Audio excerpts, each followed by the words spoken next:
this is a concept that, first of all, needs to be talked about because it's not even taught in med school, which is super unfortunate because we're made of this stuff, and blood is obviously not going to show a deficiency easily when we understand the mechanisms of the body and how important blood is. It really is us on our best behavior.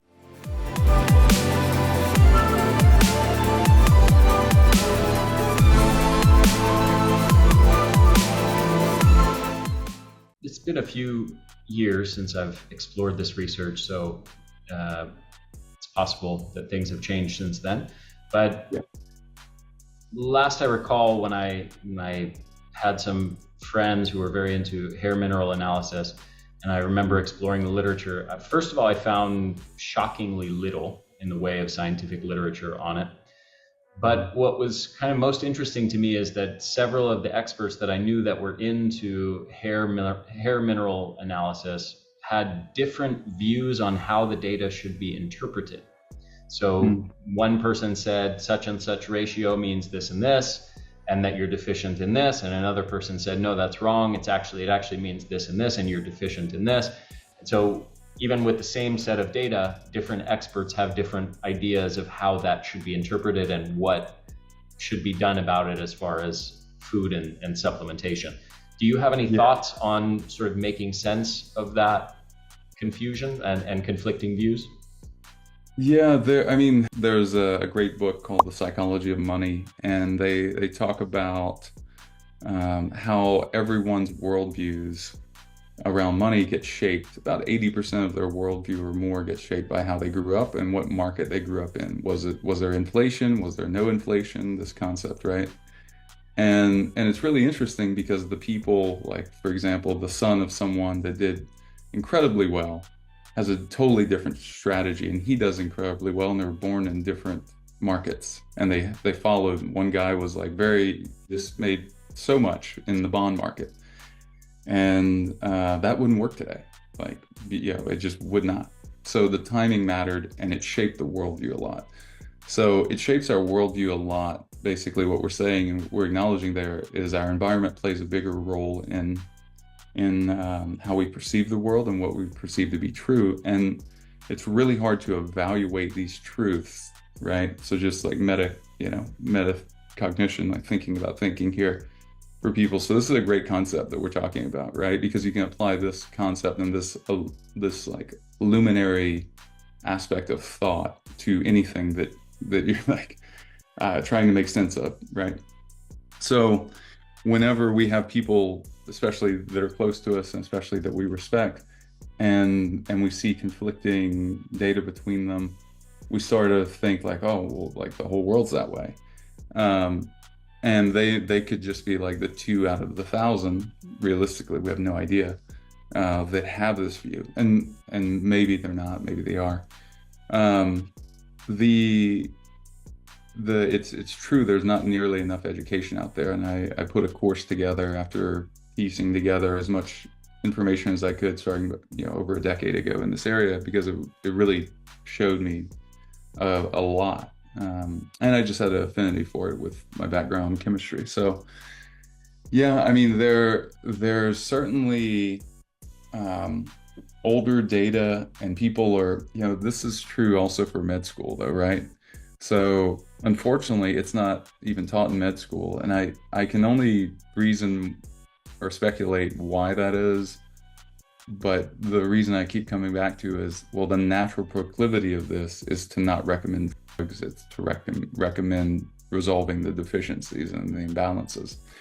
So we've done, as a company, I can also say this from experience, more hair tests than I'm sure any company in the world at this point that's functioning today.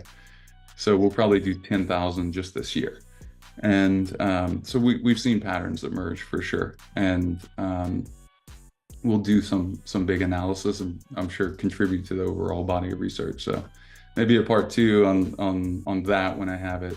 So we can really talk about like, hey, we looked at 10,000 and this is what we saw. So that'll be really interesting, because I'm all about like, hey, whatever wins, right? Let's we're making our best decision now, and we're going to continually update. And I think that's how you you process life as well. Mhm. You obviously have to make a decision now with whatever is best available. You move forward and then you stay open to information. And I think that's what brilliant people do. They have the neuroplasticity and the like strength of will, but the I don't know, awareness of ego, I guess you could say, to do that. And so that's, I mean, look, that's where I'm at on this too. So there's a lot of like I could go line by line and kind of give you my opinion on anything that there was a question on. I know it's been, like you said, years since perhaps that you had those conversations. So wouldn't expect you to recall like, detail, but if there is anything, we could talk about that. But just generally, I would say what I'm really trying to expand it to is that this is a concept that first of all needs to be talked about because it's not even taught in med school, which is super unfortunate because we're made of this stuff and blood is obviously not going to show a deficiency easily when we understand the mechanisms of the body and how important blood is. It really is us on our best behavior. That part I'm convinced on, and I would just debate that till the cows came home. I've said it probably 1,000 times already. I probably have to say it another 1,000 times again.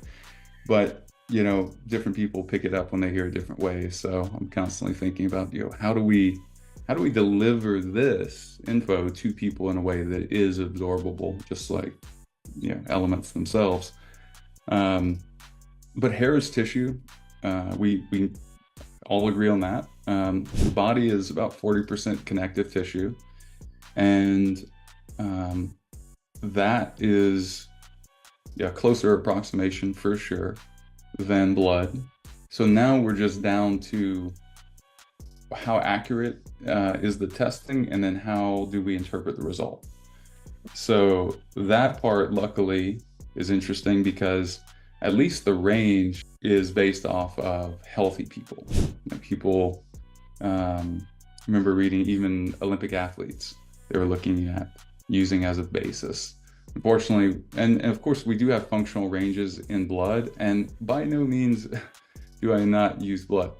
There are certain tests like blood and things like GI map, for example. Big fan. Like you need these too. It's not a either or. Like someone was asking me about another test that uses stool and blood, and I was like, it's not an either or. It's like what's going to help you like pull in more data and unlock the thing that you personally need to unlock. So is it for you? Is it listening to this nutrient deficiency?